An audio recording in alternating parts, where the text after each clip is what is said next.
ये कहानी उन दो दोस्तों की है जो कभी सिविल सर्विसेज में एक साथ काम किया करते थे और जब वो रिटायर होने के बाद वो अपना अपना व्यवसाय काम करने लग पड़े।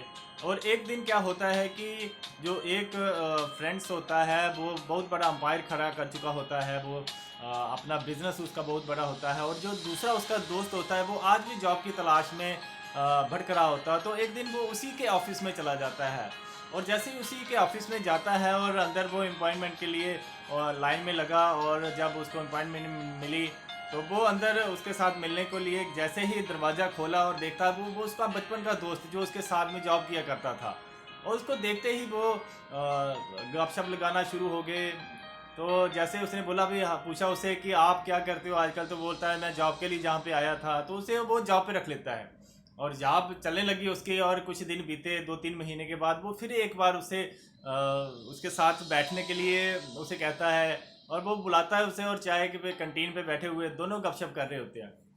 अब वो उसे एक बात पूछता है कि मेरे दोस्त, हम जॉब में, तुझे पता है कि एक दिन हम जॉब में एक साथ थे? वो बोलता है हाँ मुझे पता है। वो बोलता है आपको पता है कि हमने एक साथ रिटायरमेंट ली थी? बोलता है ये भी पता है।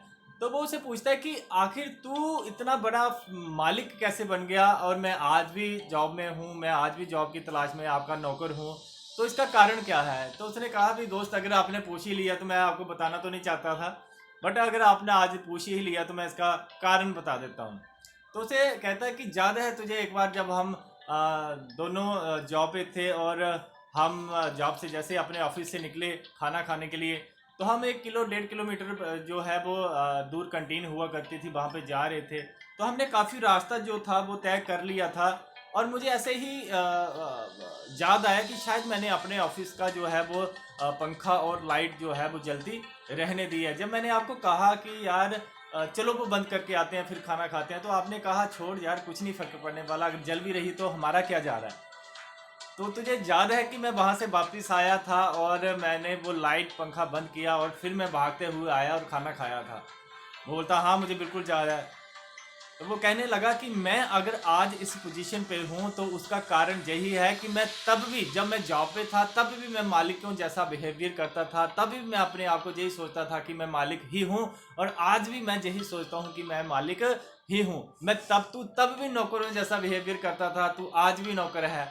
तो मेरा कहने का तात्पर्य यही है कि जिस भी काम में, जिस भी फील्ड में आप हैं, उसको मालिकों की तरह करें। और नेटवर्किंग मार्केटिंग की जहां तक मैं बात करने वाला हूं, वो जे कभी कभी आपके मन में जे ना आ जाए कि ये मेरी अपलाइन का काम है तो ये वो करेगा तो मैं सक्सेस हो जाऊंगा, ऐसे हो नहीं सकता। ये आपको मालिक बनना पड़ेगा, आपको रोज प्लान दिखाना पड़ेंगे, आपको अपनी टीम के साथ काउंसलिंग करनी पड़ेगी, आपको 9 कोर स्टेप मारने पड़ेंगे। जब जब सारी चीजें आप करेंगे तो आप एक दिन मालिक बन जाएंगे, नहीं तो सारी जिंदगी आप नौकर ही बनते रहेंगे, नौकर ही बनते रहेंगे। और जो लीडर्स होता है वो लीडर क्रिएट करता है, और वो खुद मालिक तो बनता है और हजारों अनगिनत मालिक जो है वो बनाता है। तो मेरा ये बहुत बड़ा ड्रीम है कि जिंदगी में जब तक ये सांस रहेगी, हर रोज एक मालिक को तलाश में रहूंगा, हर रोज एक मालिक को तैयार करूंगा, हर रोज एक एंटरप्रेन्योर पैदा करता रहूंगा। जब तक सांसें चलती रहेंगी, जब तक ये जान में जान है, तब तक नई इस देश में, इस दुनिया में,